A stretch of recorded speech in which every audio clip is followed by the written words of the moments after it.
আজকে নামাজ পড়বো না, কালকেতে পড়বো। আমাদের নিয়ত তো এরকমই হয়। এবং শয়তান আমাদের ঠিক এইভাবেই বুঝায়, কয় আজকে বাদ দাও, ফজর যেহেতু আজকে হয় নাই, জহর পড়ার দরকার, কালকেতে ফজর দিয়ে শুরু করবো। ও কিন্তু না পড়তে কয় না, ও কয় পড়বা কিন্তু কালকেতে। আর ও জানে কালকের কোনো শেষ নেই, ঠিক না বে ঠিক? এবং শয়তানের ধৈর্য আছে, কি আছে? এত ধৈর্য যে ওদের মতো ধৈর্য আমাদের থাকলে এতদিন দিন কায়েম হয়ে যেত। কত ধৈর্য!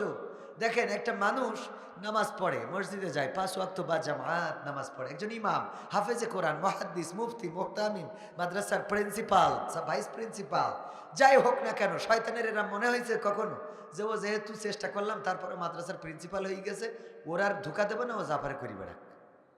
ও মনে করিস কোনোদিন?